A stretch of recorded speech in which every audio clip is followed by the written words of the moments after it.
So welcome everybody to the Getting Off Topic podcast. This is Tony. This is Todd. And Meg. And a happy new year, 2022. Yay. The world is fucking riddled with COVID. Like winter breaking storm. records, even. Yeah, like worse than ever. Even I took a COVID test. I came out negative, luckily. And I knew I would, but just to be extra safe and cautious. Yeah, we had a little scare after I think we hung out with Shannon and Andrew at one point. We went and we had 2 Christmases with my family, and then like a day later, we both were just feeling run down and had like a weird tickle in the back of my throat, not like a soreness, but just like a weird tickle that kept acting up all day. So I was like, what the fuck? Well, what I was worried about is I took the train down to San Diego on my own. So I used public transportation, even though I double masked while I was there. Mm-hmm. And then I saw some friends from out of town, from New York, from across the border. Meg is the problem. It's just Meg is patient. Yeah. And they are all vaccinated, but I just wanted to be extra cautious. And then the next day I felt a little congested, but I think that was just more from the travel. Yeah, even I was like on the verge of going to get tested because all of last week I was feeling like extra super congested and I had the same throat tickle. I was like, and I've seen literally nobody. Like, I'm a hermit. I'm in my apartment. But you know what I've recently discovered because of that whole scare I had last week? It's fucking amazing. Mucinex, of all things. That shit works fucking wonders. Yeah, that helps you hack the stuff up, right? Well, not just hack it up, but once you get that first initial bit gone, like it goes away for 8 to 12 hours. Yeah. Like I've never used the stuff before, but I bought a box from the CVS next to me. Actually, I bought it like early pandemic. I just never got around to using it. And I've tried it first earlier this week, and holy shit.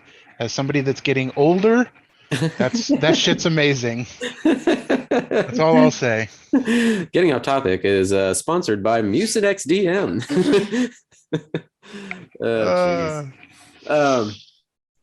So San Diego was cool. Christmas was cool. I saw my dad for the first time in like 2 freaking years. Thanks COVID. So that was a lot of fun. They sent us home with a metric shit ton of food. Like, I think because like 3 trash bags full. Yeah, I think because they got so excited about, like, you know, us coming down for the holidays. That's right, we saw them on Thanksgiving too. But yeah, these 2 times have been the first times in literally 2 years we've seen them.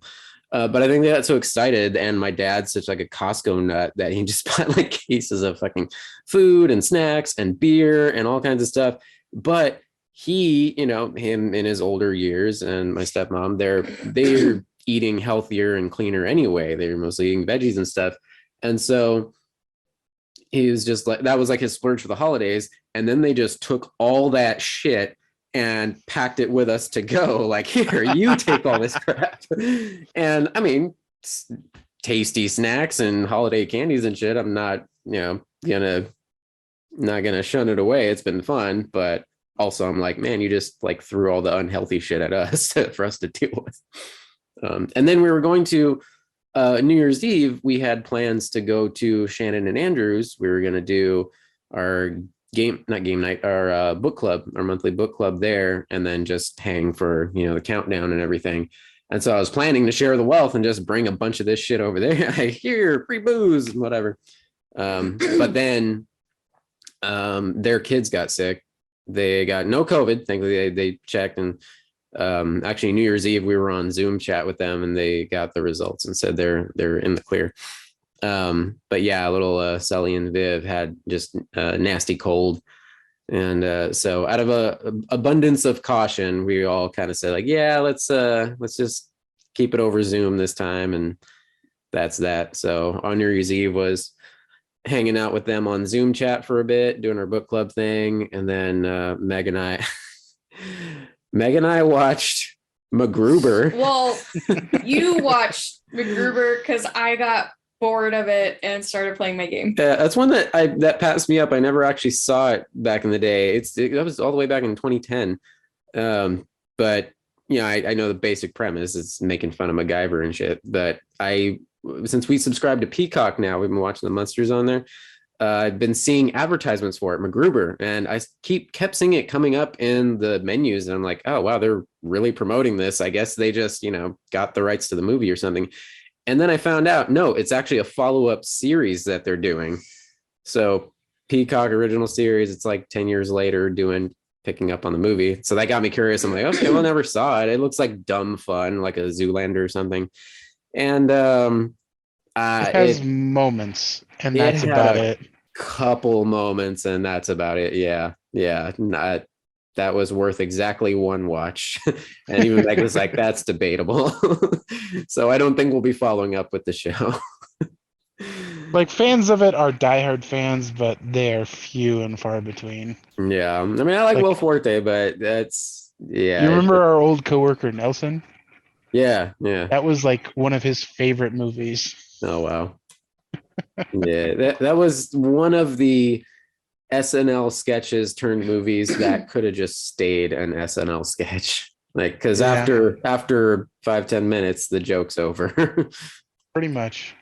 Yeah. Anyway, that was our New Year's. How about you, Todd? Well, I was working. Last couple weeks in general. Yeah. Yeah, I'm a fucking shut-in, so I have no news. What do you? Oh, go ahead. I've been playing nothing interesting, nothing exciting. Let's see. My recent games on Steam. I mean, I started playing Skyrim again for some reason. Oh, wow. That's been fun. I haven't played it. Like, I load it up every now and again, and like, I mod it all to hell, and then I get to Whiterun, and I'm kind of done with this already. So this time I decided no mods other than a couple of like cosmetic changes. I'm just gonna load it and just casually play through, no rush, no anything. And I've actually played it like a good 20-30 hours the last couple of weeks. Yeah. I mean, one can only slay so many Thomas the Tank Engines, right? Exactly. Thomas the Tank Engines with the face of fucking Macho Man Randy Savage. Jesus. Slim Jim. I've been going strong with Horizon Zero Dawn. That's a lot of fun. That is a massive map. Yeah, it's a huge game. Yeah, I thought I was doing pretty good, and I checked earlier today, and I'm like at 33% through the game. Sounds about right. Oh, that does remind me. I did pick up for the Switch. I picked up Knights of the Old Republic, the remaster, Ooh. the one that came out a few years back. It's essentially a port of the same one that's from the phone, but on the Switch, it actually runs pretty well. I was surprised at how, because I have it on PC off of GOG, Good Old Games, and it runs like it runs like shit on PC.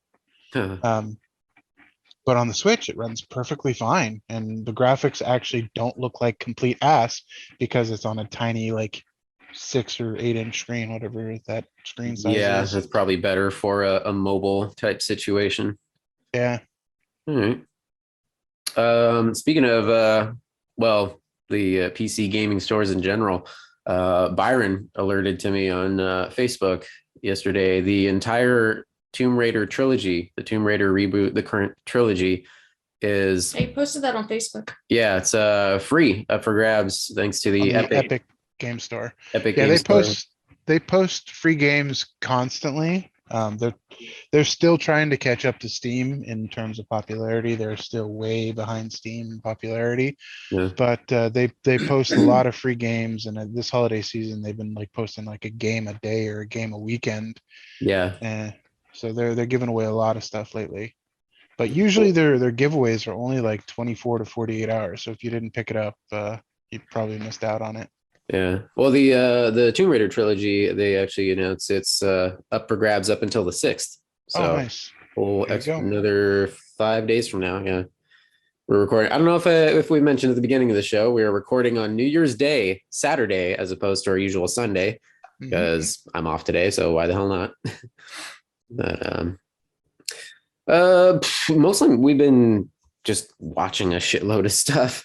I started listing like, what have I watched since last time we recorded, and it's actually quite a bit between Meg and I. I mean, on my own, I've been catching up on all of the Trek. So got through season 2 of Lower Decks, which was amazing, of course. That's just pure joy. And now, well, the season's not over. They're in the middle of the season, but Discovery is going, and that's been a lot of fun. Freaking Doug Jones, man, Saru, like that character is made for him. He's such the like ridiculously empathetic, like beloved character. Like every time he speaks, he gets me choked up. It's ridiculous. He's just it's just a mild you had. Yeah, it's just a milder, less cartoony version of himself. Yeah, pretty much. Yeah, that's awesome. Have you caught up with that? Are you watching this? I'm watching it, but I'm a few episodes behind at this point. The last episode I remember is what's his name? Burnham's friend, or well, boyfriend at this point. Her boy toy? Book. Yeah, Book. Yeah. Is volunteering to do some crazy mission or something. I don't remember what it was. Yeah, I like where they're going. It's cool. I mean, they did that whole time jump to future. So it's the most future-y Star Trek in all of the timelines. If I'm correct. It's something like 300 to 500 years ahead of Picard. Yeah. So the next gen timeline. Yeah. Speaking of which, when the hell is Picard coming back? Have they set a date? February or March, I think. Oh, okay. It's coming. But it's coming soon. Yeah. I mean, as if we're hurting for content. I get okay. So I Star Trek. I'm working through. Did you start Prodigy at all? No. Is that worth it? It looked like a little kid sort of thing. It's kid-ish. It's all right. I mean, I got through like half of the season, then I kind of got bored of it. I was just wondering if you felt the same. I'll probably like binge finish it at some point, but it's Star Trek. That's about it. I think it might actually take place around the same time as Discovery, or maybe a few years sooner. Well, no, because don't they have Janeway on there, or a Janeway is a hologram? Hologram, yeah. Yeah, so that hologram could be there for years. Okay, yeah. Meg and I floored through. I can't remember if we had on the last podcast. I forget. We floored through Arcane on Netflix. I kept telling you. Yeah, that was amazing. We did that, and also Hawkeye. So glory all to our beloved Haley Steinfeld.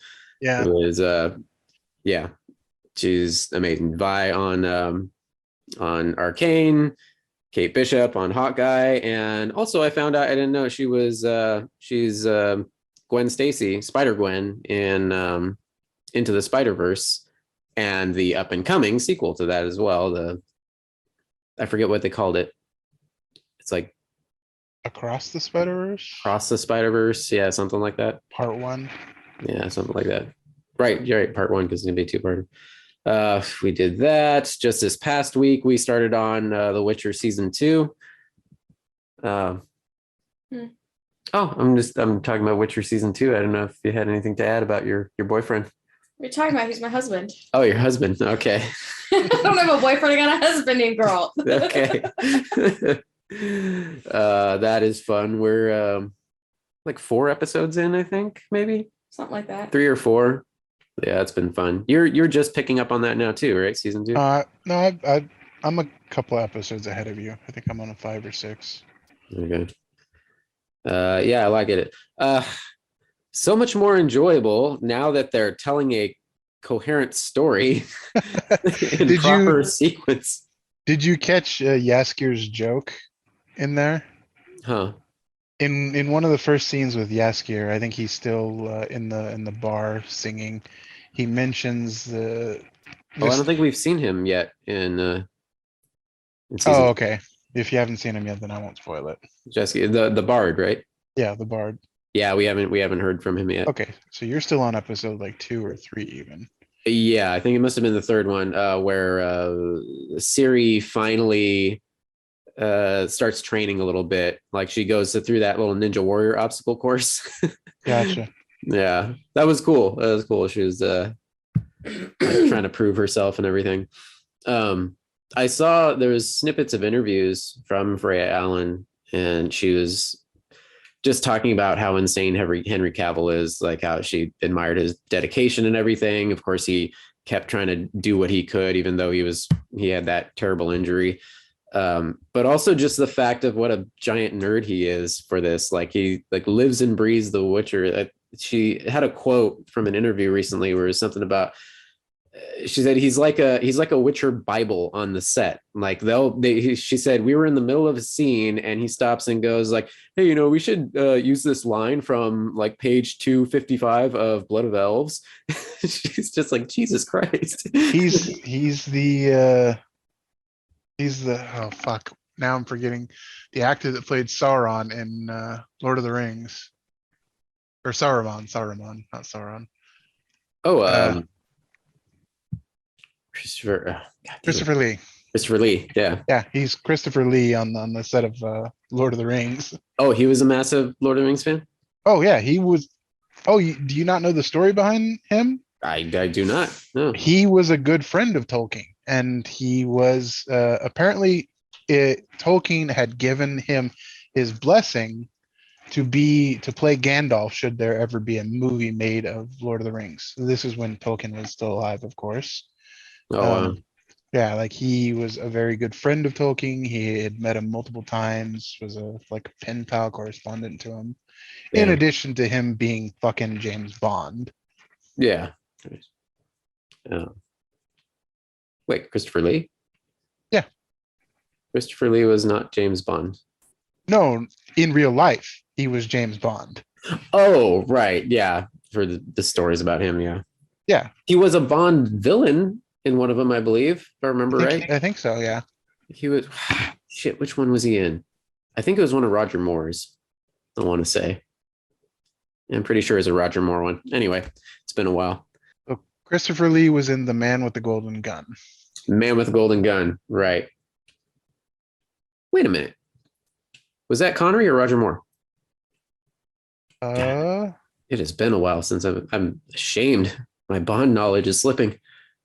Man with the Golden Gun. No, that was Roger Moore. Yeah. Yeah.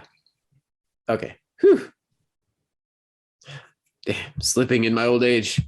I mean, it's been a long time. I have the whole freaking Blu-ray set. I at least once in my life I've gone through the entire all in order, timeline order of all the Bonds. They're fun, old fashioned. Those are dad flicks. Yeah. Yeah. Some of them definitely do not hold up to modern. In fact, I would say yes. most of them do not hold up to modern standards. Most of them. The Sean Connery ones are fun just because he's like classic. He set the original bar for Bond. Everybody has their favorites, but I actually was pretty fond of Roger Moore. He was kind of more lighthearted and like in on the joke. He kind of played into the silliness and lightheartedness. Timothy Dalton's okay, but he was only there for like 2 minutes. And then of course, I mean, just because we grew up in that era, I loved Pierce Brosnan. Yeah. GoldenEye, Tomorrow Never Dies. The last two, were forgettable. GoldenEye, I think, outside of Casino Royale, is the best modern Bond movie. Yeah. It's funny because those were directed by the same guy, Martin Campbell. Yeah, I think I got that right. Yeah. Anyway. So yeah, we'll keep on witchering. In other epic fantasy news, Peter Dinklage, he was in a few headlines because he was in interviews. He was, first off, he's promising that the Toxic Avenger reboot that he is starring in is just as depraved and insane as the original. So Nice. that has me excited. But he Him was and also Elijah Wood, right? yeah, I think Elijah Wood's in it too. Forget who else, but I think those are the two big names.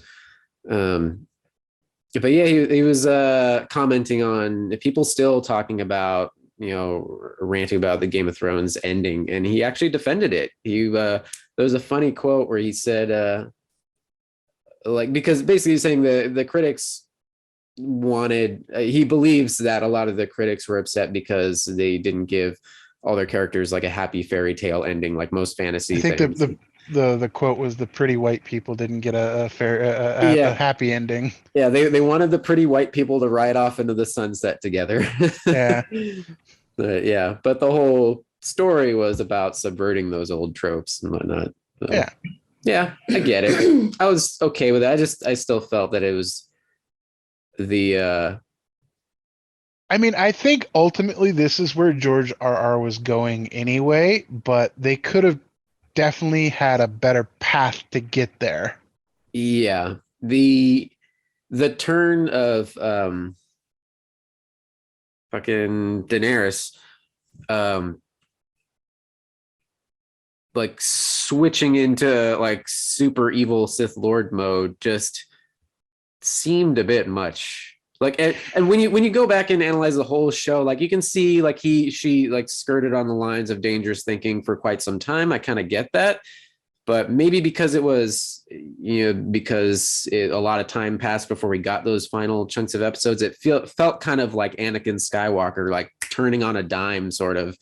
That kind of bothered me about it. But other than that, I thought it was fine. Anyway. I think it's just the writers not getting. I think D&D fucked it, pretty much. Yeah. They completely fucked it. Like this would have been a fine ending had the story of the last two seasons up to that point made sense. Because they didn't fucking make sense, because everything was so rushed in the last two seasons. It just didn't work. Like if they had agreed to what George R.R. and HBO was saying, and they would have got 2 more seasons out of it, they could have fleshed it out a little bit more. But as we all know, they just didn't give a shit, and they were done, and they just wanted to move on to other projects. Yeah. So. Yep. Well, in some promising news, George R.R. Martin, old Sailor Santa himself, was giving high praise for the House of the Dragon spinoff. He revealed online, I guess, that he has seen a rough cut of the pilot episode, and he said he loved it. He's like, it's everything it should be. So, I mean, it's just the pilot, so we'll see what happens. But I mean, it's just more Game of Thrones with different characters. It's going to be the same stuff. Hopefully, it'll be better because we don't have the douchebags writing it anymore. But new producers, new showrunners, and everything. So we'll see how that goes. Did you see the new trailer for the Batman? The Batmans? No, I did not. How was that? Yeah. It actually has me kind of excited for this because I was not looking forward to the new Batman with what's his face? Robert Pattinson. From Harry Potter and Twilight. I was not looking forward to it at all, but this trailer makes it look really dark and gritty and kind of Dark Knight Rises kind of interesting. I'll have to check it out. I saw The Cat and the Bat, I think, is the title of the trailer. So it focuses a lot on Selena Kyle, Catwoman. Yeah, I think I read a headline earlier that they're really leaning into this being an origin story for her. Yeah. That's part of what's going on. All right. I think they got about equal time in the trailer, I would say. So cool. It is a big trailer though, so I wonder how much of the film it actually gives away. Because it's like a 2.5 minute trailer. Yeah, I'll watch it. I'll check it out. Because I don't I didn't really have like major hype for it or anything. So it's not like, oh, I don't want to see anything until the theater. I'm like, I'm fine. I'll watch the extended trailer, see if it perks my interest. Speaking of the DC universe, Mhm. there have been rumors swirling around that the Flashpoint film will undo everything of the previous DC films I and saw that. start anew. Mm-hmm. So this will undo Cavill. This will undo Batfleck. They might keep Wonder Woman, or they probably will keep Wonder Woman. They'll Yeah, because they probably still keep have Aquaman. yeah, because they're still like in the midst of developing Wonder Woman 3.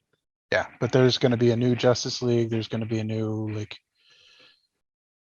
I think they even said like the Superwoman or Supergirl will be the new like Superman analog Mm.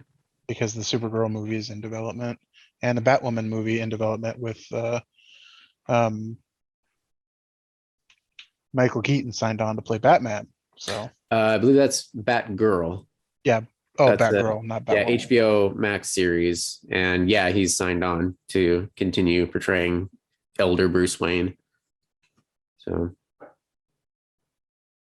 yeah, we'll see. It's hard to gauge. I mean, they seems like they change plans like they change underwear. That's true, but it's just like DC has just failed to launch their shared universe so many times. So it does seem like they are picking up steam though now that they've had a quality. Birds of Prey was okay to good. The last Suicide Squad movie was good. The Batman looks to be good, and Flashpoint. I mean, they're bringing in Michael fucking Keaton, so it better be good. Yeah, that's the one I'm most interested in. That seems like it'll be fun. The rest of them, I mean, it seems like they shine better if they focus like a on diamond. individual smaller stories. Again, the whole problem they tried to rush the whole Justice League thing. It's like, well, we don't care, and it kind of Yeah, we got three initial Marvel movies before we got actually four if you count Hulk before yeah. we got Avengers. So Mhm. slow it the fuck down and just introduce your characters, get them Yeah. started and stable, and people invested in them, and then bring Justice League in. Yeah, but now they're constantly trying to. Now they're hampered by the fact that they pushed Justice League, and now they have that baggage that they have to still incorporate somehow, but also try to peter off into strong individual character movies. So I guess, yeah, Flashpoint probably would be the best solution for them, is to sort of wipe the slate clean. I mean, you can still have those characters and those same actors, or most of them, depending on who wants to stick around. But all of the events that are, part of that baggage that they have to tie in, they can just wipe the slate clean and start anew. I don't know. Yeah, we'll see. But yeah. There was a fun little bouncing over to other comic book stuff, but we just kind of glossed over Hawkeye earlier. Oh yeah, That was super fun. Again, spoilers everybody if you haven't watched Hawkeye yet, but frickin' Kingpin, man. fucking Kingpin. Vincent D'Onofrio back, baby. And I have not seen Spider-Man yet. I unfortunately can't talk about that. That's one of the reasons why we delayed the podcast an extra week, because the holidays, and also I want to get a chance to go see it. And now fucking COVID is everywhere, and I really don't want to go to the theaters right now. So I don't know when I'm going to get around to seeing No Way Home. But I already know a few things, of course. It's really hard to search for some geek news on my nerdy websites and still avoid spoilers for Spider-Man. But I mean, I already knew from the final trailers, they revealed the villains, or at least some of the villains. I don't know if even more show up, but I know Doc Ock's there. I know Green Goblin is there, of course. And I think if I remember from that final trailer, there was also the Lizard and Sandman as well. And Electro. And Electra, yeah. So yeah, they already blew their load there. That's no secret. Um, And there was oh, there was a hint at Rhino, but that's it. There was no Rhino wasn't in it. okay, yeah. Poor Paul Giamatti. um, and of course, the worst kept secrets ever. Like, of course, I know the rest of the Spider-Man are there. Of course, I know that. That's not a spoiler to me at this point. And when I told in the trailer the last trailer that they released where you see the villains kind of jumping out, you see Lizard's head like knocking Yeah, back, knocked but back, there's yeah. nothing in front of him. Yeah, That scene is still in there, but it's not photoshopped yeah, anymore. they completed it. Yeah, Yeah. yeah. And the other worst kept secret, what we all hoped and manifested into reality. Charlie Cox is still our Daredevil, which is Yeah. wonderful. I don't know. I haven't been spoiled onto how much he is in the film and what they do with his character. So please, no spoilers. But Okay, I'm aware that he is in it, and that's all I need. I'm very happy that he's still our Daredevil. I'm very happy that D'Onofrio is still our Kingpin, and that they are bringing that Netflix. They're reviving, at least in some capacity, the Netflix Defenders world, in integrating that in an MCU. That said, the Kingpin that we saw at the end of Hawkeye, man, I understand. We had this conversation, not on the podcast. I think we were just chatting about it one day. Like, man, when he was on Daredevil, he seemed more, he's a big, imposing, crazy dude, but he's still a human being. When Kate Bishop like freaking arrows him in the chest and he just snaps it off and keeps coming at her, and then everything else, like he's throwing her around a room, like he is the freaking Hulk. Like they kind of upped his powers, I think, just to have an exciting big boss fight at the end of that show. I mean, not complaining, it was awesome, but yeah, it kind of skirted the line of reality a bit, I think. He is supposed to be like peak physical human strength and constitution and endurance. Like that, his character in the comics are he rolled a like, d20. Yeah, basically he rolled a nat 20 on all of his stats. Like he's not superhuman, but like he is like one power level below superhuman. Yeah. So like he can go toe to toe with Spider-Man or Cap in a fight. Yeah, that's the thing. I told you I almost was half expecting them to have a little throwaway explanation in there that he maybe juiced himself up with some of the Cap serum, the super soldier serum or something. Like maybe somehow he smuggled a bit or something. But no, I guess he's just Kingpin. And I will remind you that in the Netflix when he's in prison, he's literally bench pressing at least 600 to 900 pounds in the prison like gym scene. Like it's showing there that how strong he fucking is. Yeah, I forgot about that until you mentioned it. But yeah, and he gets hit with the car and by Kate Bishop's mom. And then just keeps fighting. As you put it, he is too angry to die. Pretty much. So again, spoilers if you haven't watched Hawkeye, people, we're talking to the end of Hawkeye. There's that final confrontation with him and Echo, which played out brilliantly. But of course, the camera pans away before you hear the shot fire. So it's that scene is pretty much pulled straight from a comic. Echo, like Kingpin is all beat up and shot multiple times. He's bloody as all fuck. Echo confronts him and she shoots him in the face, but she doesn't kill him. She blinds him. Okay. So he's gonna come back with an eye patch. Yeah. Yeah, that'd be cool. And then eventually he gets healed because comics, but yeah, sure. I thought it was really fun, like vacation mode Kingpin.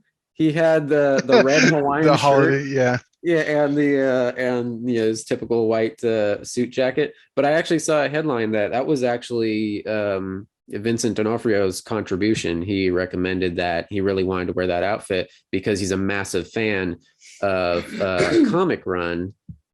I think it was it's called Family Business. Yes. Yeah, and he said he actually in an interview he said he had Spider. It was a Spider-Man comic, Spider-Man Family Business, and the cover is Kingpin in that exact outfit. And he in an interview he said no, he loves that comic run. He has that image as a screensaver on his computer. So Funny how well things go when you have an actor that's passionate about the character that they portray. right, yeah. Um, so yeah, it just gives me it warms my heart that the Defenders verse characters, the good Defenders verse characters, are living on. Yeah. We do have that was another thing I was going to mention on that same line.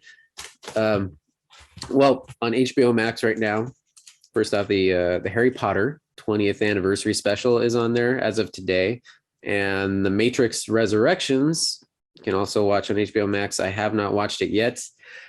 I haven't either, but I've heard very mixed, middling reviews. Mixed to very negative reviews for me. Yeah. But one thing that has me excited to watch it is that our beloved Colleen Wing, Jessica Henwick, is in The Matrix. I did not know this until just yesterday. Yeah.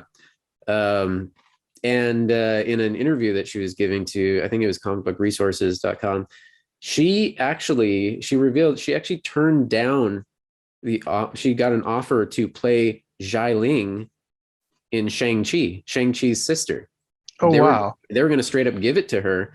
And she actually thought about it and turned down the offer because she was still hoping to return as Colleen. So if she accepted that offer, she's like, oh, well, that seals the deal that closes the book on Colleen. So she thought about it and actually held off, and they gave it to, I forget the actress who ended up playing Xialing, but I think it works better with the new actress. She did amazing. She was great. Yeah, no complaints there. But it was just crazy. It was, and again, a passionate actor in the role, Jessica Henwick. Like, she was so desperate to continue on as Colleen, just giving, hoping for that to happen. But yeah, so far nothing, no word there. But I mean, you never know. They brought back Charlie Cox, brought back Vincent D'Onofrio. She did say, though, she has her headcanon in place, Jessica Henwick, that Colleen is still hanging in New York with Misty. They live together, they fight crime, they run a business together, they're doing fine. So one thing they are definitely not bringing back is any of our fucking agents of S.H.I.E.L.D. I think they're going out of their way now to like stamp down on that. Now that they've turned Hawkeye's wife into Mockingbird. Oh yeah, I had to look up that reference. It was Agent 39. Agent 19. Agent 19, which I didn't know that's also Mockingbird. Mockingbird, who in the comics her name is Bobby Morse. Yeah. So we've already had a Bobby Morse once before on Agents of S.H.I.E.L.D. or Adrian Palaki. Yeah. That's okay. She's flying the Orville. She's good. Yeah. Yeah. All I want is fucking Quake to just transition over. If we can just get Quake, and then maybe Fitzsimmons. That'd be cool. I thought there was an announcement. Maybe it's just rumors. Maybe it's just false hope that some one or two Agents of S.H.I.E.L.D. characters would be returning in Secret Wars. That's just Agent How I Met Your Mother. What's her name? Agent Aunt Robin. Agent Aunt Robin, yeah. Maria Hill. Yeah. Yeah. So she's confirmed. She's confirmed returning. That's about it. Yeah, an agent of S.H.I.E.L.D. from the MCU, not one of the characters from the Agents of S.H.I.E.L.D. TV show. Though they could still do, if it does flashbacks to like the 90s, 80s, like they did in the first. Well, it wasn't flashbacks. If they do flashbacks back to that time, they could still bring Clark Gregg back again. Yeah. just keep bringing him back. He is immortal. Yeah. Well, actually, he is immortal now. His in the form that he is in now. His LMD. Yep.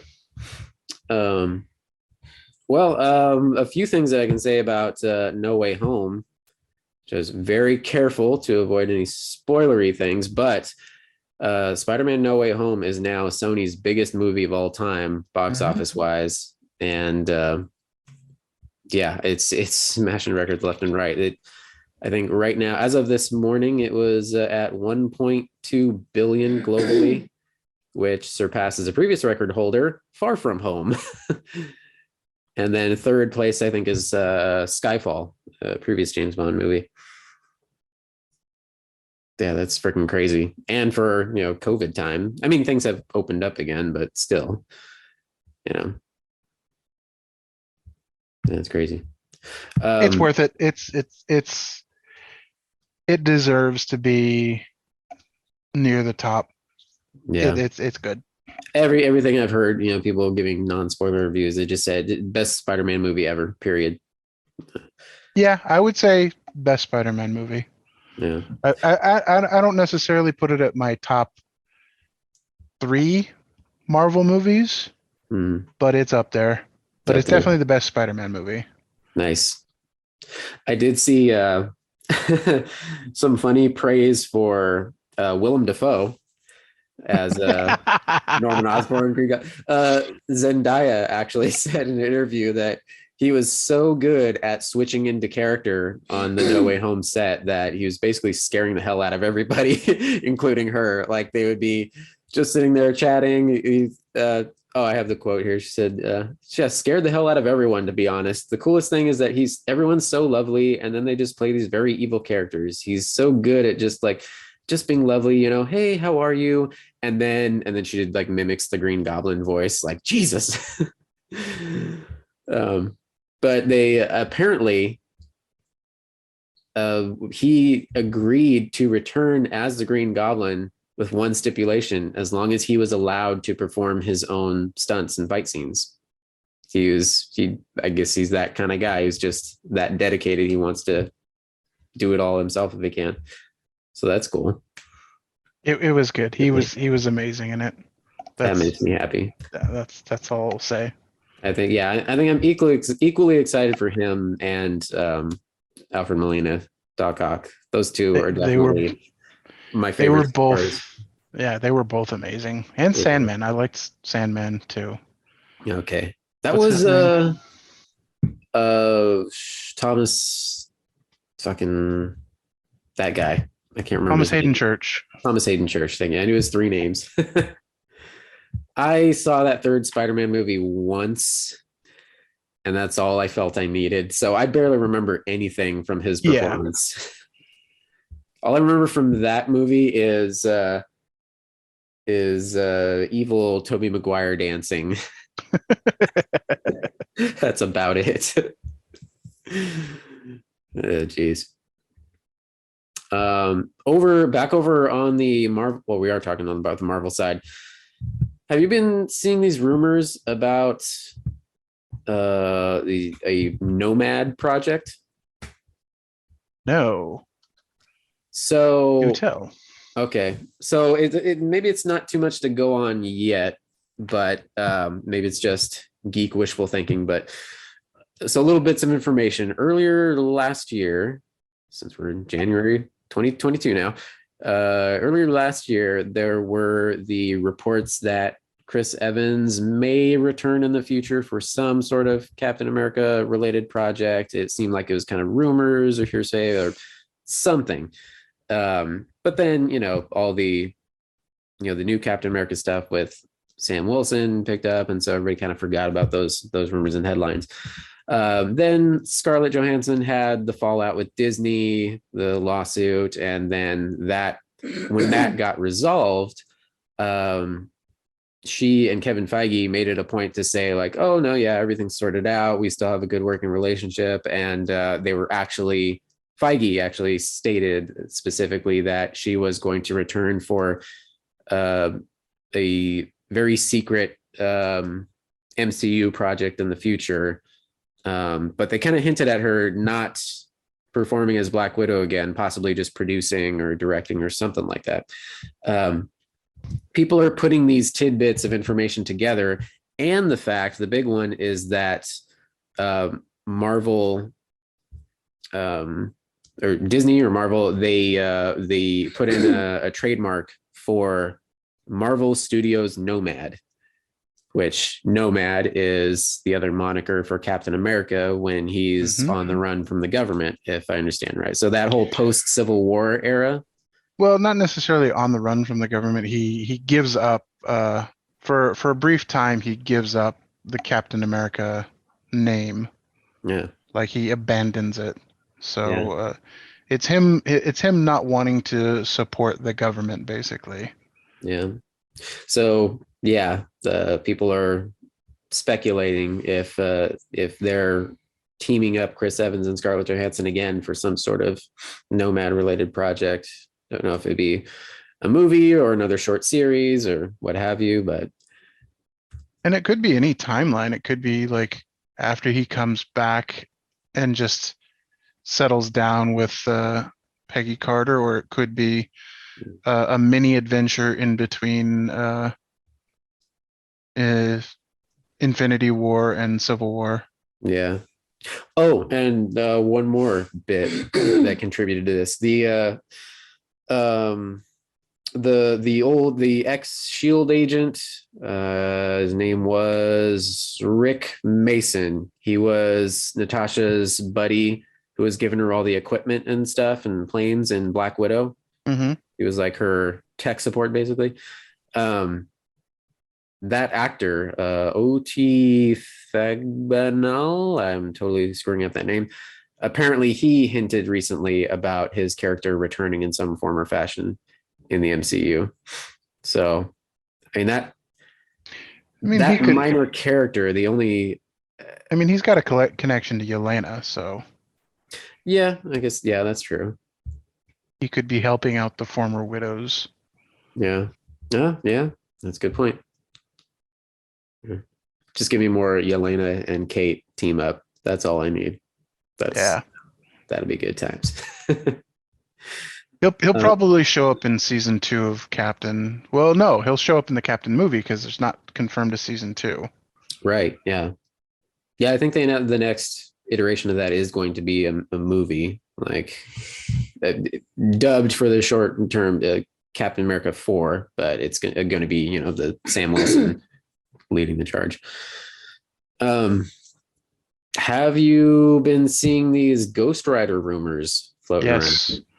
Norman fucking Reedus, which I mean, are you serious? Yeah, he's gonna be Ghost Rider. That's the rumor. Although that makes sense because he's a motorcycle junkie now. He's motorcycle junkie, yeah. Probably do some motorcycle stunts himself. Gabriel Luna, though, who was our pretty awesome Ghost Rider for Agents of S.H.I.E.L.D., I would have loved it.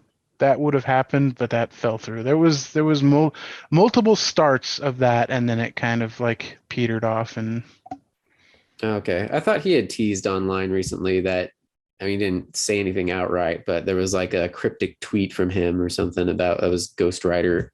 Well, maybe they're doing Ghost Riders, not just Ghost Rider. Oh, yeah, because they could have Johnny Blaze and Nick Cage. What was Gabriel Luna's? Robbie Reyes? Yeah, Robbie Reyes. Robbie Reyes, yeah, that was his Ghost Rider. There's like 4 or 5. If you're, there's actually tons more, but I mean, if you're just going with the ones that have been main Ghost Rider titles, I think there's like 4 or 5 that they could pick from. That would be rad if they had a team up. Yeah, and they definitely did multiple Ghost Riders at the same time during like events, especially like Secret Wars. And we know they're doing Secret Wars, so yeah. All right. Let's see what else we got. I think that's it for comic booky related stuff. Check, make sure I didn't have anything else. Yeah, we talked watched Arcane. That was amazing. I can't wait for that to come back. Yeah, unfortunately that's probably going to be like a 2-year wait. Yeah. I'm curious to see how many people at the conventions now dress up as Jinx. Jinx and Vi. the other and Violet. Yeah. Jinx, Violet, and Cupcake. What the fuck was her name? Oh, Oh, I know yeah, who you're talking I about. forget her real name, but The cop. Yeah. yeah. So those are all characters that are in the game. Although you haven't played it, have you? Well, I haven't played it, but I know that those are like characters. Jinx is one of the more popular characters. Yeah. Yeah, I that's can already see why. yeah, that's already huge in cosplay world for gamers and conventions and whatnot. But now it's mainstream for people who aren't even familiar with the game. Yeah. So yeah, that's imagine the cosplay quotient on that will go through the roof. Mm-hmm. I'm You'll already see very many stories. Jinx. Yeah, you'll see very many Jinx cosplays and Jinx Harley Quinn mashup cosplays. Yeah. Yeah. That was I can't remember if I told you that when we were talking about it, but it was just so well done. Like the way the story played out, let alone the freaking animation and different The animations, animation's art direction, fucking amazing. fucking incredible. And specifically the story with Jinx and Vi, it felt like the best Harley Quinn story that ever got made, even though it's not Harley Quinn.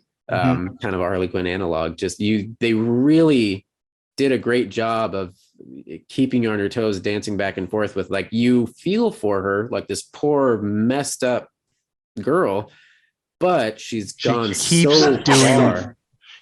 keeps doing fucked up shit that like Yeah. every time you feel for her, she does another fucked up thing that brings her back like 15 steps. Yeah, I know. I understand where this mostly innocent child grew up in a very messed up fashion and ended up a genocidal madman, essentially. They ended up the Joker, basically. So you want to feel for her and bring her back to the light, but she enjoys it too much. Yeah, she is so off the deep end at this point, And that fucking fight scene on the bridge with her and the leader of the fire starters, I think it was. Yeah, Echo. Yeah. Another Echo.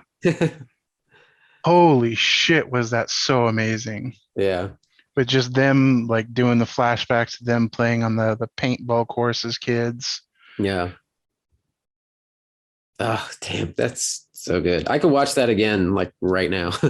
Yeah, I think I'll probably do a rewatch soon. Yeah, I mean, definitely will before season 2, that's for sure. But yeah, it might be a while for season 2 because this one was in development for a long time. I think it was like 5 or 6 years. And Riot has said they want to do multiple stories with multiple different characters because League of Legends is a huge game with like 100 characters or so. So they have, and then half the characters in this show weren't in the game, from what I understand. So they introduced a bunch of new characters, and then the 3 or 4 primary main characters were in the game. So they're going to do like other stories with other characters, and then we probably will come back to these characters like 2 or 3 years down the line. Yeah, I saw a article kind of breaking down the behind the scenes and the details for people who are just entering into this world, like me and Meg. The characters who died, who didn't survive the season, none of them are actually in the game. Those are new characters created for this show. So it's kind of, if you're familiar with the game, it's so like Vander, or the dad figure, wasn't in the game. Yeah, he wasn't in the games. That makes sense then. So yeah, it's kind of they were able to give that narrative freedom and have that, some characters not make it. But if you're familiar with the game, you're like, oh, okay, obviously these people are going to continue on and live because. Well, I mean, the show can literally do anything that they want. Yeah, that's true. So they can kill a main character, but if those are the rules that they're sticking to, then of course who knows? People that play the game know who's going to live and who dies. Yeah. Mm-hmm. Yep. Yes. Let's see what else we got. Over in I haven't started it at all. But over in the land of Amazon, the head of Amazon Studios, or co-head of Amazon Studios, are talking about Wheel of Time I guess that's doing pretty great, pretty awesomely, like viewership wise. So much so that you basically said, as far as they're concerned, Wheel of Time, yeah, Yeah. we gotta watch it. yeah. As far as the studio heads are concerned, like they want to make the entire series, like all 15 books. They're saying, but that's far in the future, so one step at a time, anything could happen. But at this moment, I guess it's doing gangbusters for Amazon. Well, hopefully they pump a little bit more money into it, because apparently this show suffered because they're pumping all of the Amazon money into Lord of the Rings. Oh, really? So, yeah. So now that they know it's doing well in the first season, maybe they'll give it a slightly higher budget for the next season. Yeah, they'll pick it up a bit. All right. So I haven't started watching it yet. I plan to wait until it's finished, and then I'll binge it Netflix style. Yeah. Another one that I've missed because I don't really want to go to the theaters right now, but Ghostbusters Afterlife came and went. I'm not sure if it's still in the theaters. It's still there. When I went to SpiderMan, there was like 1 or 2 screens showing it. So an Ultimate Ghostbusters collection box set has been announced. And I know why you're laughing, because Paul Feig got his panties in a bunch a bit. He will never stop whining about this. Well, so it's very interesting. The studio decided to announce this Ghostbusters Ultimate Collection box set, 4K and Blu-ray editions of all of the Ghostbusters films. And by all, I mean Ghostbusters 1, 2, and Ghostbusters Afterlife. Not the 2016 reboot with all the ladies. And so... Isn't it an alternate universe anyway? It's a complete reboot, so... Well, yeah, but I mean, it doesn't pay homage to the original. The originals aren't mentioned. The actors that cameo are playing like completely different people. Yeah, it's just Easter eggs. It's not like it's actually Peter Venkman and yeah. So this is an alternate universe show anyway. Yeah, but yeah, so Paul Feig was online like, what the fuck, Sony? And then I guess the official, I'm not sure if the press release got corrected or if it was like this from the start. And anyway, it's the whole box set also includes digital versions of all the movies. You get the digital version of the 2016 reboot, but not a physical disc. So they're still like, they're including them, but they're not including them. It's the visual is the nice visual of the 3 good movies, and then you have the option to watch the 4th garbage movie. Yeah, if you want to. Here's an extra. Yeah. But yeah, it's coming in. So fancy 4K and Blu-ray set with a bunch. I think there's 2 extra discs just of special features. 8 disc set total. 20 hours. I miss special features. Like that's one thing that we don't get in the modern like Netflix and Amazon era. Yeah, same here. There's Meg and I, we got rid of our DVD wall, and we have a few special box sets, like some that are like extra special with a bunch of extra features and bonus discs and stuff. And we have that put away in the record cabinet. But even the small throwaway ones, like I think my copy of From Dusk Till Dawn had an extra disc, and it was just a bunch of behind the scenes stuff with Robert Rodriguez geeking out about, low budget movie making and monster movies and stuff. And one, we stream everything all the time, so it's very, very rare that we'll pull out a disc anyway. And 2, since the DVD wall is not there anymore, out of sight, out of mind, you don't think about those things much anymore, like unless on the rare occasion that you pull out a disc and go like, oh yeah, let me check these deleted or extended scenes or this. Yeah, that was one thing that actually surprised me on HBO. I watched it like a couple of months back. Is they had the special wizarding version of the first Harry Potter movie, and it was basically the Harry Potter movie with a couple of additional extended scenes and some few commentaries from the director about whatever scene was going on, and I missed like director commentaries and cast commentaries, like the secondary audio tracks that have the cast commentaries and stuff like that. Yeah.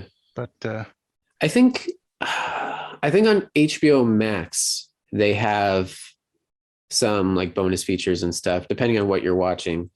But if you click on whatever movie it is, and then they might have like it's like like a extra separate section. VOD for it, but it's like extras and stuff like that. But I missed like the director commentary track and then the cast commentary track. Yeah. Those are always amazing because I used to watch. I have the Lord of the Rings extended versions, Yeah. and those have amazing commentary tracks where it's just conversations with the actors for 2.5 hours while the movies are going on. Mm-hmm. Yep. In some other Netflix news, Squid Game apparently has a season 2 and 3 in development. Nice. Yeah. It had to have a season 2 because they set it up for 1. Yeah. I only caught bits of it while Meg was watching it, but yeah, I saw that So addicting. bit at the end that it's like, oh yeah, of course they could. I mean, it could just be a one-off the way they wrap it up, but with you filling in the blanks the way they capped it up. Did you watch Squid Game at all, Todd? Mm. Okay. But yeah, a second season for sure is happening, and I think they're also developing a potential season 3. But there was a interview with the main lead, star Lee Jung-jae. I apologize if I'm butchering that name. But he plays the lead character Gi-hun, who spoilers if you haven't watched Squid Game. He survives the games, and the show leaves on a cliffhanger of him possibly going back to effectively tear down the system. Like basically you survive the Hunger Games and now he wants to go all Katniss and tear the shit down to stop it from happening again. So it leads off. It leaves you hanging for an easy season 2. The showrunner basically said in talks with the lead actor, he was kind of like, well, we weren't planning on it, but we're like, everybody loves us now, so I guess we kind of have to. Well, the show in general took over 10 years to make. Yeah. And then it exploded. So of course they're going to make more. Yeah. Yeah. In early development now, there's no expected release date or anything on that, but I thought that was cool. And unfortunately, I think we have to talk about it. No, if we don't talk about it, it didn't happen. Okay, that's how it works, Meg. Yes. We're sorry to report. We have to raise a glass. Betty White, her watch has ended. I was literally thinking the same thing before you said it. Her watch has ended. She's eating cheesecake in heaven with the rest of the girls. Yeah. Mm-hmm. Thank you for being a friend, Betty. I mean, I told you over our conversation about this. It's like fucking 2021, the shitty year that has been. Just at the last fucking moment, just Balrog whipped her ass right back down the hole. Yeah, at the last second. Or did she decide to take 2021 out? Yeah, she took 2021 out with her. I mean, 99 years old, just shy of 100, and she died peacefully in her sleep. I mean, that's the way to do it. That's a win. Yeah. And in such like seemingly decent, I think she was on a talk show. She was on one of the late night shows just a night or two ago. And, just laughing and saying like, yeah, it's she's so lucky to be in such good health and feel so good at this age. Like she was just kicking. And then, I'm assuming just heart gave out or, however it works when you just die pleasantly or sleep. Like that is that's how you win at life. Like that's the way to go.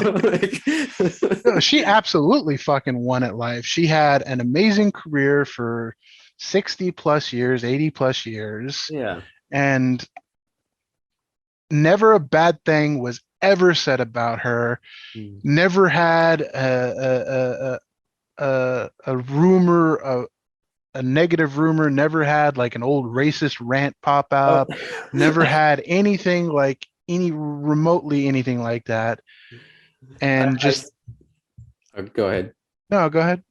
No, I literally just saw a tweet like an hour before we started the podcast, and it was something to that effect. It was like, Betty White is from that old generation, and no, old racist comments, no problematic whatever, like blah blah blah blah blah. Like all you motherfuckers have no excuses. Like do better, be Betty. Exactly. So yeah. Yeah, so I mean, it's sad. I mean, it's sad no matter what, but she was just gearing up to celebrate her 100th on January 17th. And they were actually doing a kind of a documentary sort of like short special. There was a film that was just about her life, her ongoing career, and at the end of it, I think it was going to be one of those Fathom events that they have, like screening around theaters. That changes it. It's going to be a theatrical release now. Yeah. Well, on top of that, at the end, they were going to have some actual live footage from her 100th birthday party, which not going to happen now. But there was a headline later today that they are going to continue on with the event. I mean, obviously not her live birthday party, but release the film that they shot in honor of her and everything. Yeah. Saturday Night Live tonight is airing her 2010 hosting episode that she did, which at that point it was 2010. It was 12 years ago, and that's she was the oldest host to ever host.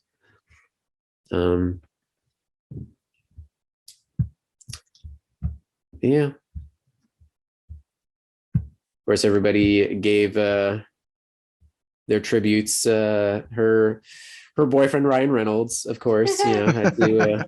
I think she was just like 2 nights ago on the talk show. She was still like saying stuff and like alluding to like they call each other their like ex-boyfriend and girlfriend whenever they interact or whenever they're talking to other the press or whatever. They've probably done it. I don't doubt he had his way. She is definitely his hall pass from Blake Lively. Oh yeah. Yeah. I'm sure Blake was totally cool with it. She said, yes, absolutely. Go forth. I think Sandra Bullock, when she was starting to have her sort of career resurgence was right around there 2010 when she did that film with them, The Proposal, just Sandra Bullock and Ryan Reynolds, and she was Ryan Reynolds' grandma in that. But yeah, awesome movie. I mean, it's a rom-com, but it's a really solid, rad rom-com. But Sandra Bullock, of course, posted a thing saying like it was something like I don't drink vodka, but tonight I'm drinking vodka, and she said like having a vodka and a hot dog on the side because apparently like Betty White just loved having like trashy food like hot dogs like on like rap parties and stuff. Yep. So in other related news, we also lost I guess this is geek and film aside, but he was a sports video game figure that oh yeah. We also lost John Madden just a couple of days ago. My favorite random John Madden cameo. Hold on one quick. So that makes 2. Who's going to be the third? Yeah, it always comes in 3s. Oh, geez. I don't know. I really want to get the Queen. Queen Lizzie is over there in the corner just going like this. she's we've trying to already be. lost RBG and then Betty White. Like, who's next? The Queen. We lost her husband. This will be the first year without her husband. I think the Queen is the evil Highlander. She's trying to be the last one. I forget who the bad guy was. Well, it was played by what's his face, Mr. Krabs. Clancy Brown. Clancy Brown, yeah. I forget. Kurgan. There you go. Yeah. God, why do I remember that? We are born to be kings. We are the princes of the universe.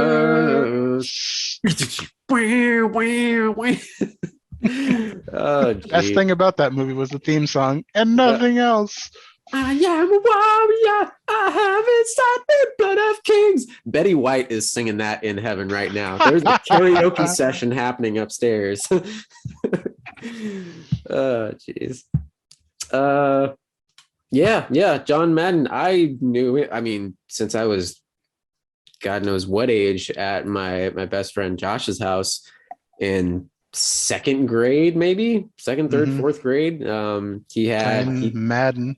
Yeah, my house was Super Nintendo. I remember him always having the Genesis, and yeah, I think he had several of the Maddens going back to what 90, 93, 94 or something. Yeah. My favorite random cameo from John Madden will always be Little Giants. It was one of my childhood movies growing up. Oh, geez. I barely remember that. Was that the one Rick Moranis was coaching? Rick Moranis. He was the little coach. I loved that movie. Wow. He was the coach opposite of Ed O'Neill. So Ed O'Neill was the little league coach for the town, and there was a couple of players, including Rick Moranis' daughter, who didn't make the cut of the team, and he said, "Fuck it, we'll make our own team. It'll be better with blackjack and hookers." Of course, not with blackjack and hookers, but it's a modernized Bad News Bears. Exactly. Yeah. And just the team is god awful crap, and then John Madden's bus gets broken down, and John Madden, a couple of old-timey like 80s and early 90s NFL players kind of coach the kids a little bit, and they get better. That's funny. But not by much. You haven't seen Little Giants? Huh. You haven't seen Little Giants? Oh, I have, but I barely remember it. I haven't since I was a kid. I watched that movie to death. Oh, I only saw maybe once or twice. But yeah. That was the thing. I mean, I still do the hands, hot hands. Huh? Where he glues his hands. I do the hot hands. Yeah. And it's like this, and he's trying to catch the ball. I love that whole movie. Mostly because like a girl kicked ass, and you never really saw that too much. Oh, okay. Oh, it really was like a remake of Bad News Bears. I actually never saw Bad News Bears. Oh, we gotta watch that one. I mean, it's a little dated, but it's still. Watch the original two with Walter Matthau. They're amazing flicks. Yeah. The one with what's his face is okay. The guy that dated. Now I can't remember. Why am I fucking blank? I remembered Kurgan of all fucking names. Now I can't remember any fucking name. No, I know what you're talking about. God damn it. Bad Santa. Yes. That guy. Yeah. Billy Bob Thornton. Yeah, there it is. The one with Billy Bob Thornton was okay. I mean, The Replacements was better, but that was okay. Yeah. Not The Replacements. What was the name of it? The other movie that was in the same circuit of movies that I watched along with Little Giants was Ladybugs. Oh, yeah, with Rodney Dangerfield. Oh, yeah. That one I remember. Yeah. No, I know what you're thinking, Todd. You're thinking of the one with Keanu. No. The one with Johnny Knoxville. Oh. Isn't that the one where he enters like the Special Olympics? No, that one's a good movie. Was it though? It was. Would that be released today? I mean, they were all a part of it, and like the character very much knows he's doing an awful fucking thing. And the I don't know what the politically correct term is to say nowadays, but the differently abled actors were in on it, and they were very much a part of it.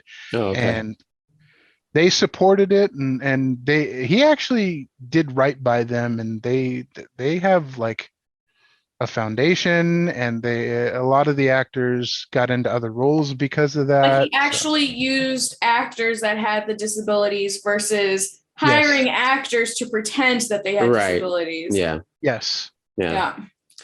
No, the one that I was thinking of, another like down on their luck coaching a bunch of like, screw ups or inner city kids. Hardball. That was one with Keanu Reeves in the early 2000s. And he's like he's like a gambler who's like gambling his life away. He's screwing up, and somehow he gets stuck coaching this team. And it's a heartfelt feel good movie like that. But that was a decent one. Oh, the one that I was thinking of is actually the Benchwarmers with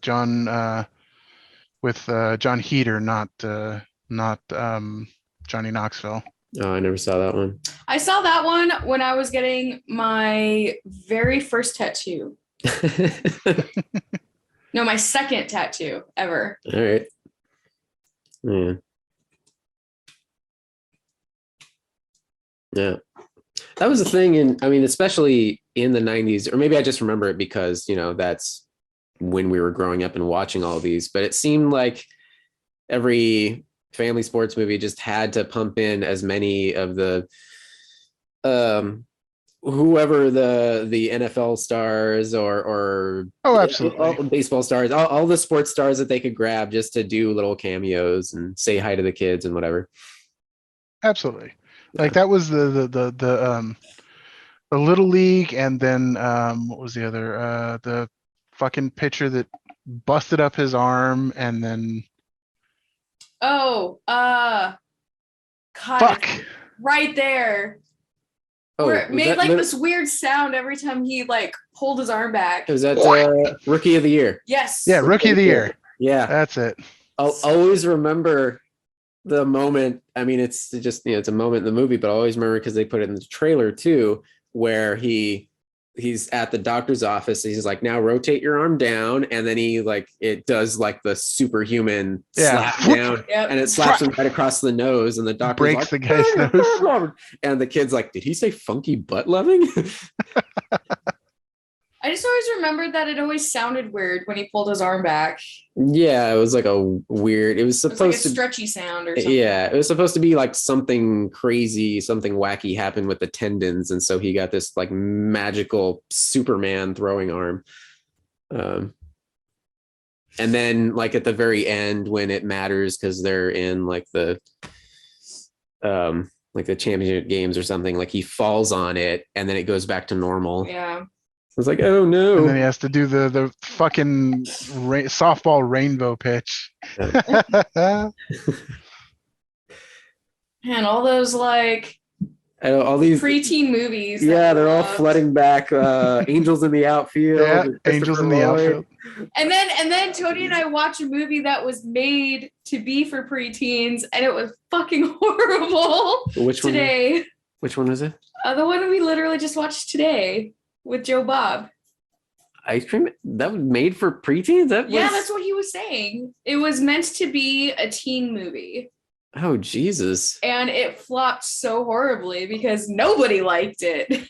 Oh God. So we're finally watching the Joe Bob Christmas special. Joe Bob Ruins Christmas. They did another double feature for Christmas and the charity fundraiser.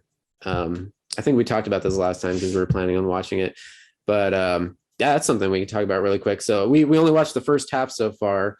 They showed Ice Cream Man, which is a 1995 Clint Howard movie where he plays a psychotic killer ice cream man terrorizing these kids. But from the opening credits, oh God, this is like direct to video. Like it was clearly shot on poor video. And the cuts and everything, it looked like a made for TV movie. I'm not even sure. It might have been. I'm not sure if we even got a theatrical release. But I mean, Clint Howard is fun because he's just wacky and zany and weird and plays a good creep. But anyway, they did. So the Last Drive-In did their Christmas special. They did the auction again, just like they did last year to benefit a handful of charities of their choosing. The previous year, they ended up raising somewhere around $40,000+ for all these charities. This year, they got some extra help. They got a boost because there's a horror apparel website, a horror t-shirts and clothing and whatever website, Fright Rags, which I love. I got some of my nerdy t-shirts from there. But they partner with the show a lot and they sell merch from the show. And they did a special like holiday bundle with like Joe Bob Ruins Christmas splashed on it. And also on the live stream of the show, they auctioned off just random memorabilia from their own personal collection. Long story short, they raised a total of $156,000. Damn. $906.25 for a handful of charities. That's fucking amazing.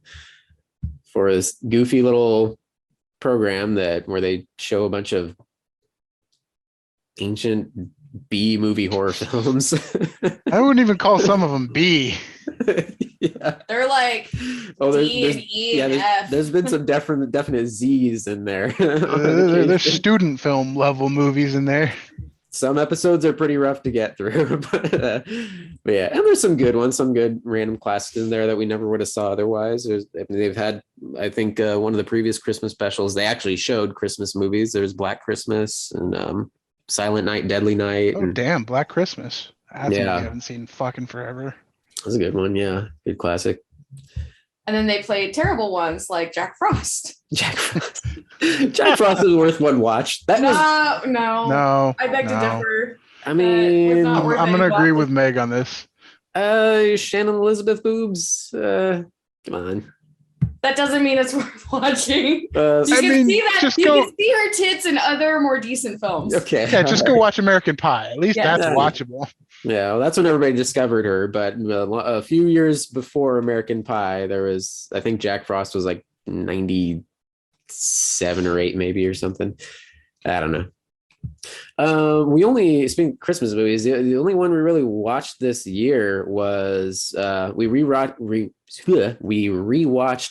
Krampus, Michael Dougherty's awesome Krampus, because I splurged and got a director's cut DVD set. They released a 4K and a Blu-ray collector's edition of Krampus, the Naughty Cut, which supposedly had a few minutes of extra footage. When we were watching it, didn't seem that much different. I don't know, but it's still an awesome movie no matter what. I highly recommend that as a yearly Christmas watch if you're down for a Christmas horror movie.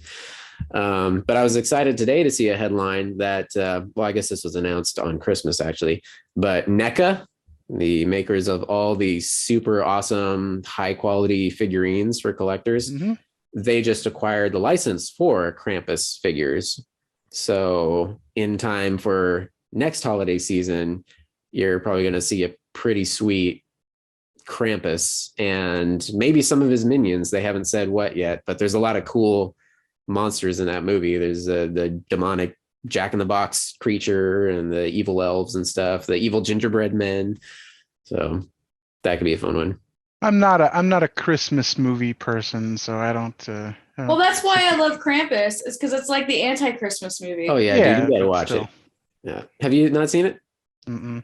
I highly recommend it. That's the we're fans of the alternative Christmas movies, like the Christmas horror movies, the movies that make fun of the typical Christmas movies. Scrooged with Bill Murray. Come on, you got to at least love that. That's a good one, yeah. Yeah. Yep.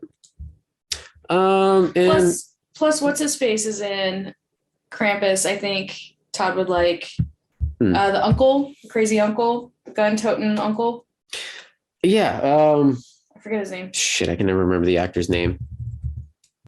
David Koechner. Okay. Yeah. He's always fun. And just he plays such a good, like, just the American good old boy gun-loving uncle that the more stiff brother-in-law is just like, oh god, get away from me.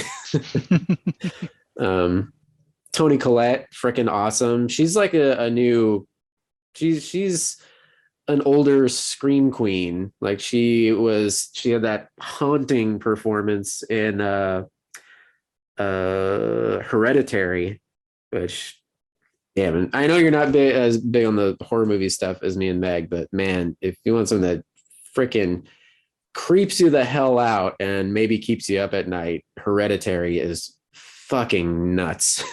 It doesn't keep you up at night. That's not one of those kinds of movies, I don't think. No? Okay. No, I don't think so. All right. It's got some creep elements, but I don't think it's one to keep you up at night. If you want to keep you up at night, I can recommend some shit. Okay. I thought that would be one that guy, because of all the possession stuff. Yeah.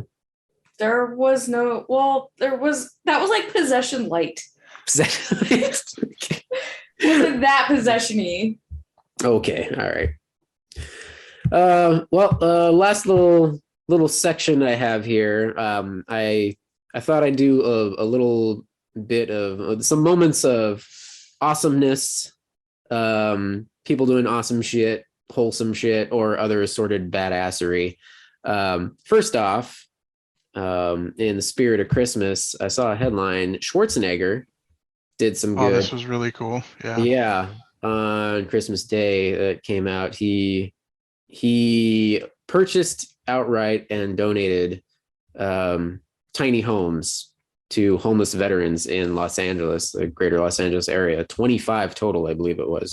Yeah, $250,000 of his own personal money. Yeah, that's rad as shit. So yeah, thought that had to be announced in the spirit of the holiday season, because it's nice to see. I mean, I think there was other headlines of like, oh, Dwayne Johnson bought his mom a car. It's like, well, that's sweet for the nice old lady and everything. But like Schwarzenegger just like, hey, 25 homeless veterans, here you go. Here's a home to live in. Like that's pretty amazing. I'm glad this is starting to catch on more and more. I know Washington State and Oregon are experimenting with this, but I'm glad to know we're doing this here in California, especially in Southern California. So it's a really cool program through the one that Schwarzenegger is actually working with is partnering with the VA here in LA, and they converted part of a parking lot for this, specifically for this. On site, in these tiny homes, they have lockable, personal, private homes that they can stay in. They also have access to VA care. They have on-site access to a kitchen and to a bath facility with cleaned and maintained restrooms, and mental health assistance right on site. They have job seeking assistance right on site. And the best part about it is they don't have to go into somebody else's shelter or whatever that puts rules and restrictions on them. They can just have their own personal space and do what is needed for them to keep their own sanity or give them a chance to get on their feet. Well, like, because you got to give people home. That's been the problem with a lot of these like shelters and stuff, is they impose a bunch of rules and kick them out at specific times, or their shit is stolen or whatever in a lot of these like overnight shelters, which is why a lot of homeless don't like going to them. So to provide them a home that gives them more freedom and independence to be able to feel comfortable enough to try and better themselves. Didn't you just watch like a Netflix documentary about that? Yes, but it was like maybe 40 minutes long, and all it really was just shots of places on the West Coast where people were homeless, and it told some of their stories and stuff, but it's just shined a light on it. It didn't like help to solve anything except our awareness of it. I think of the craziest things, I think I heard bits of it. They were talking to some lady and just telling her personal story. And I've heard this before in other documentaries or interviews with people whenever like there's news spotlights on this sort of thing. The broken system of how, these people are trying to get on their feet. And if they're able to get a job, it can exclude you. Just having even the tiniest bit of income can exclude you from a lot of the city shelters. So it's like, okay, you're just getting on track. And then, you're booted out. You're on the street again. Because now you have income. Because now you have income. So then they're forced to use all of that income just to secure like a motel room or something. And it's all the money goes out the doors. So there's like, they can't get anywhere. It's just this fucked cycle. And you guys have personal experience with that. Well, not necessarily personal, but like you live currently along what used to be the largest stretch of motels that were permanently inhabited. They've since torn down a lot of them since I moved out and I lived there. But that whole stretch of Beach Boulevard, where it was just motel after motel after motel, those are all long stay. Yeah, it's still that way for the most part, but a lot of the more seedier ones got torn down. But Todd, what you miss now is all of those people have relocated to under the bridge on the 22. That whole stretch of road right there is nothing but homeless tents and garbage. Yeah. Well, they had to migrate somewhere because the largest encampment was actually in the Santa Ana River over there, over by the stadium, and the snakes right along the freeway there. They had to clean all of that out. They've done it twice so far. They basically because that's a large homeless encampment under there, under multiple underpasses. They had to clean all of that out at least twice during the pandemic, where they evicted everybody, torn down all the tents, torn down all the like semi-permanent structures that people had put under there, and they had to go somewhere. So that's why they're dispersing like out towards you guys. Yeah, it's getting really bad here. I did read, I want to say it was within the last 6 months or so, that North Orange County, which is where we're at, did receive a large sum of money to build new shelters, especially right by this strip here in Stanton, Anaheim. They've started to tear down some of these motels. Some of them are just vacant lots, but at least one or two of them are officially planning to, they're building shelters specifically for, brand new facilities for people. It's still a ways off. They're still going to have to finish tearing down and build, but and hopefully they're state run and not the volunteer force run, because fuck the Red Cross, by the way. Yes, just want to put that out there. Fuck them. And Salvation Army too. Salvation Army, oh god, they are the two worst. Yep. And never donate to them and never buy anything from them. Never donate from Salvation Army, Red Cross, or Goodwill. Goodwill are fucking awful. They treat their employees like garbage. Well, I was trying to bring the end of the podcast up, and then you started taking it back down. So anyway, Schwarzenegger helped out a few vets. That's what you need to take away from this, folks. And another random, but I thought cool bit of assorted badassery. Todd, back in our last year's Mission Impossible-a-thon, we firmly established that, Tom Cruise is out there breaking all kinds of records of being batshit insane and trying to kill himself on camera. One of the big ones was, I forget which Mission Impossible number it was, 5 maybe? The one where he held his breath for record time on screen or on film. It was for, I believe it was about 6 minutes. He was able to train to get his, being able to hold his breath and film for a solid 6 minutes underwater while they were doing that whole scene while he was in that crazy turbine thing underwater, and he had to push a button on the wall or some shit. And then actually in the movie, they make it look like the story goes like he almost drowns and they save him. But anyway, but in real life, he was able to hold his breath for about 6 minutes. Little did we know, apparently, Kate Winslet has beaten his record. because Damn. she is filming for Avatar 2 for James Cameron's next Avatar film. This shit's actually happening. Yeah, of the 400 Avatar films that he's planning. But yeah, she trained and was able to hold her breath for a whole 7 minutes and 14 seconds. Well, it's all that Titanic training. I guess so, yeah. Hey, she was on the board. It was Leo that was off the side there.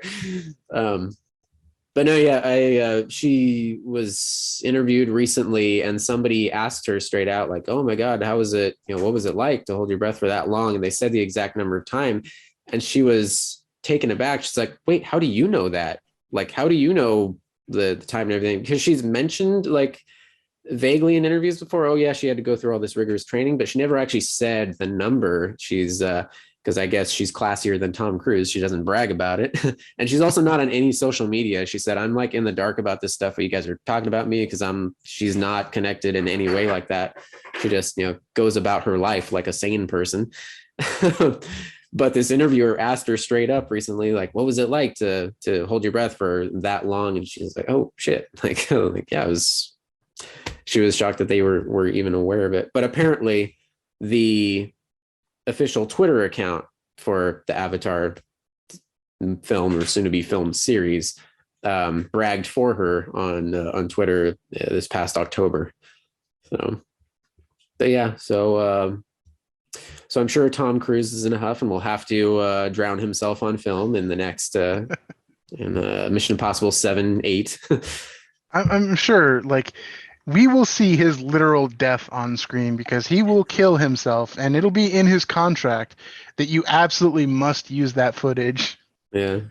Although either that they write it into the story and that's how he ends the Mission Impossible verse, because he refuses to let anyone else, play Ethan Hunt again. That's the way he gets around anybody ever recasting it. Or it's in the contract that they just finish the film with a CG version of him. That'll be it. Yep. Anyway, that's all I got, Todd. I ain't got nothing. Yeah. We did miss one thing. Did you watch Book of Boba Fett yet? Oh, I have not yet. We've been all deep in Witcher. We have not had time for Book of Boba Fett yet. But there's only one episode out so far, right? Just the one. Okay. But it's that good? Okay. All right. We'll jump on it. Yeah. Oh, one other tiny little bit related news. Kang the Conqueror, Jonathan Majors, he's going to be in a boxing movie. He is taking on Michael B. Jordan in the next Creed movie. I still have to watch those. I haven't watched any of them yet. Honestly, they're really good. Maybe it's just a guy thing. I heard the boxing movies. Really, yeah, I mean the Rocky movies are good. Some of the Rocky movies are good. But the last one that they did before they did this spin-off into Creed, the last one, which was actually, it was titled Rocky Balboa, and it was the final one where he actually fights. That was actually really fucking solid. Like if you just watch the Rocky 1, 2, and that final one, I think are probably the best. I think boxing movies are definitely a dude thing. This is definitely a dude phenomena. It's the story of the underdog fighter. Yeah, it's the exact same story every time. Yeah, we know this, but we fall in love with it anyway. It just if it's done well. But no, yeah, I watched the first two of those Creed movies. They're actually really solid. And Sylvester Stallone is still in them too. He's the coach now. And Michael B. Jordan is great. So yeah, I recommend it. It's good stuff. So yeah, now he's gonna take on Kang the Conqueror. just use the multiverse and make him fucking Black Panther. Come on, Marvel, do it. Yeah. I saw there was a out of nowhere, Halle Berry has an MMA film on Netflix. Yeah, that she was originally. I know she did a lot of training for John Wick 3. Yeah. So. Yeah, so I actually found out. Well, first, Meg and I were just browsing through Netflix, and we saw it like in the menu there, and I guess it actually got really good reviews. And then I happened to hear her on Mark Maron's podcast, and she was chatting about it and how it came to be. And it was originally going to be for Blake Lively, and then at some point she passed it up, and Halle Berry's agent brought it to her, and she loved it, and they tweaked it for her and everything. And but nobody wanted to make it. They couldn't, like, nobody's really taking it on. And then finally her agent's like, why don't you direct it? And she's like, what? I'm not a director. So it's actually her directorial debut, and she starred in it, and I think actually helped rewrite it and stuff. So it's her baby. But it's, from the sounds of it, from the reviews, it's another solid like underdog fight movie. So I'm actually curious about it. Yeah. And getting off topic podcast is now a sports podcast. Next week next podcast we'll have to come back with our top 10 favorite sports films. Yeah, you got to put on your best Madden impression. You got to talk about football. You gotta go here and the thing, you make the route, and I don't even remember how he sounds anymore. Don't forget to wear your isotoner gloves. All right, guys, we've been rambling long enough. Thank you for joining us in the new year. Hope you have a good one. Todd, do you have any resolutions? I made these way before even New Year's. I made these like 4 or 5 months ago, but yeah. Lose weight. Ride a bike. Eat more salads.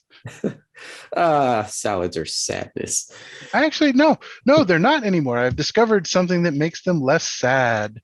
I have these things now, these crispy jalapeno things. Crispy jalapenos. Yeah, these are fucking amazing. All right. You enjoy your jalapeno salad. I will maybe, perhaps, possibly, if there's time, work on that next book. There you go. Sure. All right, guys. Thank you for joining. This is Tony. This Todd. And Meg. Raise another glass. Whatever your drink of choice is, raise it for our fallen Jedi, Betty White. She stands there with Force Ghost Yoda and Obi-Wan. The Force Ghost of the other 3 Golden Girls. Yes. The other 3 Golden Girls, yeah. Ghosts with the other Golden Girls. Yeah, for sure. I'm sure that image exists somewhere. Some nerd has put that on the internet. On Facebook today. Oh, okay. There you go. Adios, guys, and thank you for being a friend.